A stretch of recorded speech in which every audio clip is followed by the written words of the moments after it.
कभी सोचा है कि हमारे हाथ में जो ये छोटा सा डिवाइस है या डेस्क पर रखा कंप्यूटर, ये आखिर काम कैसे करता है? चलिए, आज इसी पहेली को सुलझाते हैं और कंप्यूटर की दुनिया की बिल्कुल जड़ों तक चलते हैं। देखिए, सारी कहानी तो इसके नाम में ही छिपी है। कंप्यूटर शब्द आया है कंप्यूट से, जिसका सीधा सा मतलब है गणना करना या हिसाब लगाना। जी हाँ, आज जो ये पावरफुल मशीनें हम इस्तेमाल करते हैं, उनकी शुरुआत एक बहुत ही सीधे साधे काम के लिए हुई थी। बस नंबरों का हिसाब किताब करना। तो असल में ये है क्या? इसे एक तरह की जादुई मशीन ही समझ लीजिए। ये बिखरी हुई जानकारी, जिसे हम डेटा कहते हैं, उसे लेती है और उसे हमारे लिए किसी काम की, मतलब की जानकारी में बदल देती है। तो सवाल ये उठता है कि आखिर यह सब होता कैसे है? मतलब कंप्यूटर सोचता कैसे है? दरअसल इसके पीछे ना एक बहुत ही सीधी साधी 3 स्टेप की प्रोसेस है। चलिए इसे समझते हैं। देखिए, सबसे पहले होता है इनपुट। मतलब जब हम कंप्यूटर को कुछ बताते हैं, मान लीजिए कीबोर्ड पर कोई बटन दबाया। फिर होता है प्रोसेस। यहां पर कंप्यूटर उस जानकारी पर काम करता है। और आखिर में आता है आउटपुट, जब स्क्रीन पर वो अक्षर दिखने लगता है। Input, process, output. बस कहानी इतनी सी ही है। और इस पूरी प्रक्रिया का जो हीरो है ना, वो है सेंट्रल प्रोसेसिंग यूनिट, यानी सीपीयू। इसे कंप्यूटर का दिमाग भी कह सकते हैं, क्योंकि सारा हिसाब किताब, सारे फैसले, सब कुछ यहीं होता है। असल में तो यही इंजन है जो पूरी गाड़ी चलाता है। लेकिन ये जो आइडिया है, ये कोई रातों रात नहीं आया।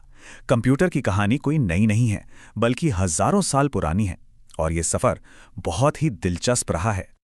सोचिए, पुराने जमाने के एबाकस से, जिसका इस्तेमाल सिर्फ गिनती के लिए होता था, वहां से लेके ईनियाक तक का सफर, जो इतना बड़ा था कि एक पूरा कमरा भर जाता था।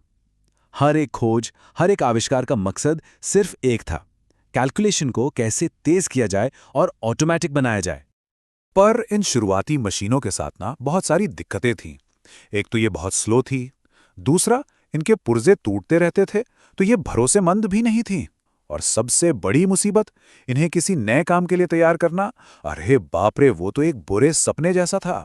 सचमुच तारों को हाथ से निकालकर फिर से जोड़ना पड़ता था। और फिर 1940 के दशक में एक ऐसा आइडिया आया जिसने सब कुछ बदल दिया। एक क्रांतिकारी आइडिया जिसने कंप्यूटर की दुनिया की शक्ल ही बदल दी। ये आइडिया था जॉन वॉन न्यूमन का। उनका आइडिया बहुत सरल था, पर जबरदस्त था। उन्होंने कहा, प्रोग्राम को इन तारों के जंजाल में फंसाने की क्या जरूरत है? क्यों न प्रोग्राम को भी डेटा की तरह ही कंप्यूटर की मेमोरी में स्टोर कर दिया जाए। बस इसी एक छोटे से आइडिया ने सब कुछ बदल दिया। अब कंप्यूटर को फिजिकली बदले बिना सिर्फ एक नया प्रोग्राम डालकर कोई भी काम कराया जा सकता था। और यहीं से हुई आज के मॉडर्न पावरफुल कंप्यूटर की शुरुआत।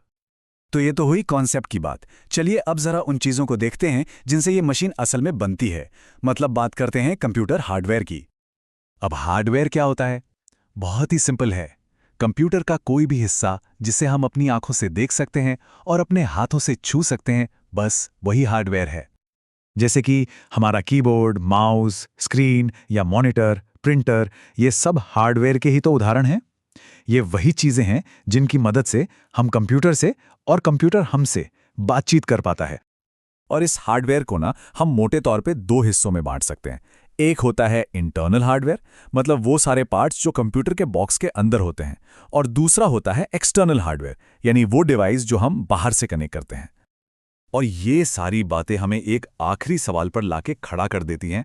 सोचिए, मामूली जोड़ घटाव करने से लेके आज हम पूरी पूरी डिजिटल दुनिया बना रहे हैं। कितना लंबा सफर तय किया है ना। अब जब हमने मशीनों को अपनी भाषा सिखा दी है, उन्हें निर्देश देना सीख लिया है, तो सवाल सिर्फ एक ही बचता है: हम उनसे अगला काम क्या करने को कहेंगे? क्योंकि अब कोई सीमा है तो वो सिर्फ हमारी कल्पना की है।